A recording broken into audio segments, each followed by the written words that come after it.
Peter Parker has lost everything. His identity, his relationships, his place in the world, and now his own body is starting to betray him. Spider-Man Brand New Day is not just another Marvel movie. Based on everything in the trailer, the confirmed cast, the comic books this film is pulling from, and one very famous accidental leak from a certain actor who cannot keep a secret, this movie is about to put Peter Parker through something he has never experienced before. Well, there are 7 interesting theories surrounding this film now, and all 8 are broken down here.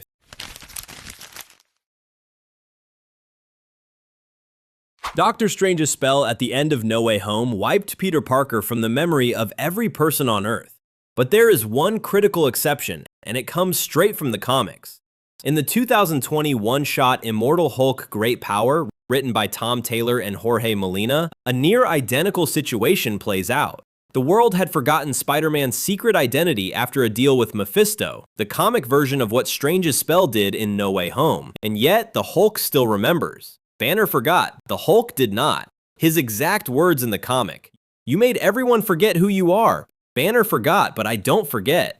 The reason this works is that the Hulk and Bruce Banner are separate personalities sharing one body. The spell targeted the consciousness of the world's population, specifically Banner's. But if the Savage Hulk functions as a distinct entity with its own set of memories, the spell may not have reached him. Comicbook.com has reported that this specific comic arc is directly relevant to Brand New Day, noting that the Hulk in the comics has a documented history of being a biological outlier to global psychic events, including spells cast by Doctor Strange. If this plays out in the film, the Hulk could be the first person to call Peter Parker by his real name since No Way Home ended. For a character who has been completely alone for 4 years, that moment could be everything.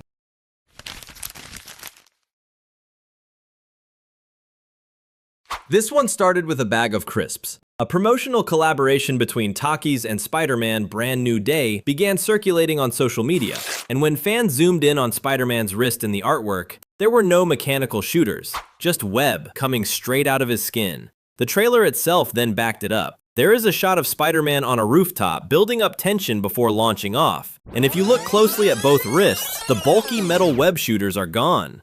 The webbing is clearly coming from inside him. Now here is the thing, this is not the first time we have seen this. Tobey Maguire's Peter Parker has always had organic webbing. When Sam Raimi made the original Spider-Man trilogy, he decided it made more sense for the spider bite to change Peter biologically, giving him the ability to produce webs naturally, the way a real spider would. That moment in No Way Home where Maguire shoots a web and Holland just stares at his wrist in complete shock, that was the first time MCU Peter had ever seen that, and now it looks like he is about to experience it himself.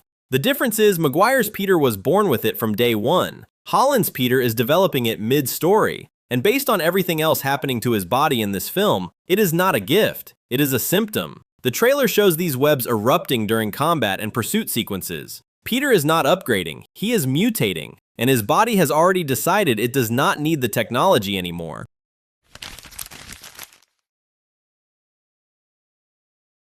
There is a sequence in the Brand New Day trailer where an invisible force moves from person to person inside what appears to be a damaged government facility. That is psychic possession. That is not a standard villain power set. The theory is that Sadie Sink is playing a young Jean Grey, the MCU's formal introduction of one of the X-Men's most powerful mutants. And critically, in this version of the story, she has not mastered her abilities. Her psychic powers are uncontrolled, unpredictable, and potentially dangerous. According to a leak from Insider at My Time to Shine H, reported by comicbookmovie.com, Jean Grey's character takes control of the Hulk and turns him toward a Grey Hulk state, forcing him to fight Spider-Man and the Punisher. If true, this would paint Jean Grey as a volatile force rather than a straightforward hero. Peter, in this context, would act as a reluctant mentor, someone who understands what it is like to be handed powers that feel impossible to manage. Sadie Sink herself, when asked by press about her role, gave a very deliberate non-answer. "I see a lot of rumors, they've been really cool to read." That is the language of someone under a strict NDA.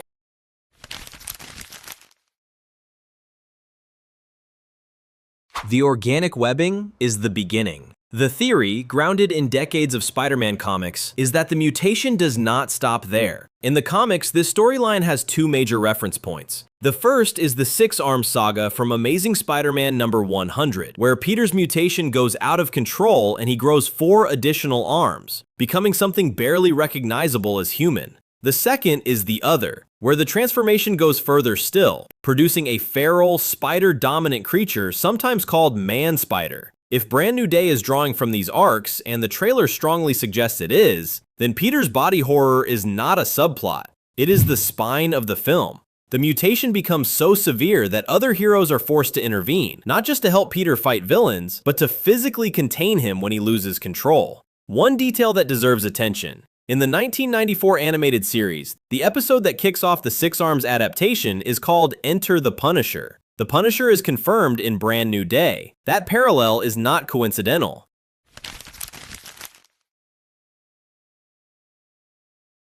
This is the most extreme theory in the video, and arguably the one with the highest stakes. Here's the setup. Peter's mutation reaches a breaking point. His body transforms so completely that he enters a near-death state or dies outright. That cocoon in the trailer isn't just visual symbolism. Drawing from the other comic arc, it functions as a chrysalis. Peter goes in, and something fundamentally different comes out. Now here's where it gets darker. As mentioned before, the rumor where Jean Grey psychically seizes control of the Hulk mid-film, directing him to fight both Spider-Man and the Punisher. If that fight goes badly, if the Hulk, without recognizing Peter and stripped of his own agency, lands a blow that kills him, then what follows becomes one of the most striking images the theory community is circling. Frank Castle holding Peter Parker's body. Think about what that image actually means. Tom Holland described the Spider-Man and Punisher dynamic to Games Radar as starting from mutual hostility before evolving into something like a big brother-little brother rivalry. Frank Castle, a man who has built his entire existence around the idea that he couldn't save the people he loved. Standing there, holding a dead kid in a spider suit. That's not just a dramatic B, that's a character-defining moment. And there's a separate leak that adds another layer. A report from leaker My Time to Shine Hello claims that Peter's mutation pushes him so far that he transforms into Man-Spider, and that it's the Punisher who is forced to put him down. If that's true, Frank didn't just witness Peter die, he caused it, trying to save him from something Peter was becoming. The trailer already confirmed organic web shooters and blacked out eyes as part of Peter's transformation, so the mutation is clearly going somewhere dark. The cocoon imagery isn't decoration, it's the destination.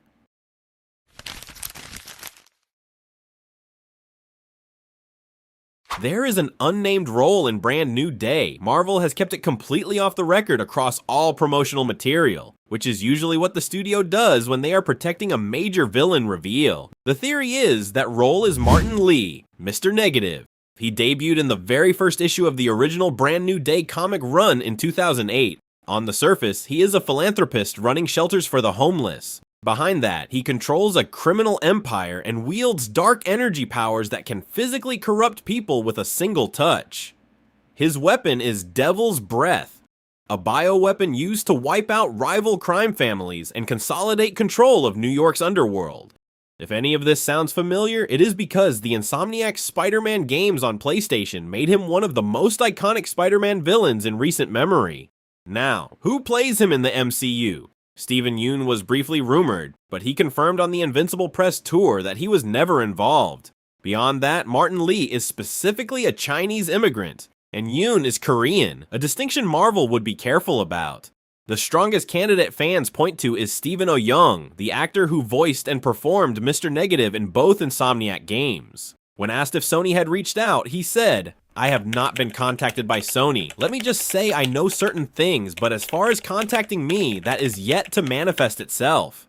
That is a very deliberate non-answer. If Mr. Negative is in this film, the title Brand New Day is named after the exact comic storyline where he was created. That is not a coincidence.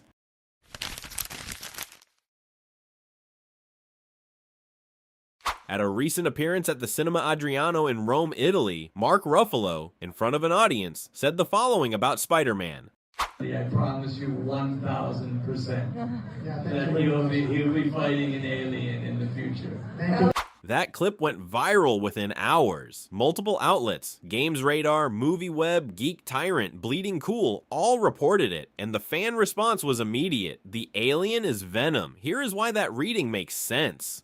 In the post-credits scene of No Way Home, Tom Hardy's Eddie Brock was pulled back to his own universe by Strange's spell, but a piece of the symbiote was left behind in the MCU. That detail was confirmed on screen.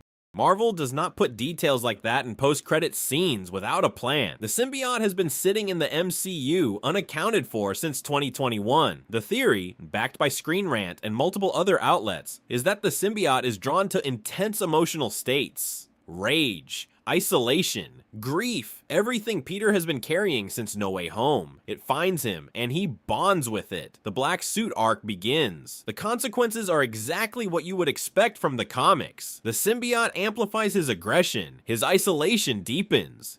He becomes more effective and more dangerous, and he starts losing the line between Peter Parker and Spider-Man. Some insiders, including scooper Daniel Richtman, suggested Ruffalo may have been referring to Andrew Garfield's Spider-Man in Avengers, Secret Wars, not Brand New Day specifically, but the symbiote remnant is confirmed MCU canon and it has to go somewhere. If this happens before the Avengers films, it sets up a version of Spider-Man walking into Doomsday and Secret Wars already bonded to an alien organism. That is a fundamentally different and more dangerous character. Brand New Day is shaping up to be the most personal and the most dangerous chapter Peter Parker has ever had in the MCU. No mentor, no support system, a city that may be hunting him, a body changing without his permission, and somewhere in New York, a piece of alien symbiote with his name on it. The question is not whether any of this is coming, the question is how much of it hits at once. Drop in the comments. Which theory do you think is actually happening, and which one do you think Marvel is hiding hardest? Please subscribe and turn the bell on so you do not miss any upcoming videos.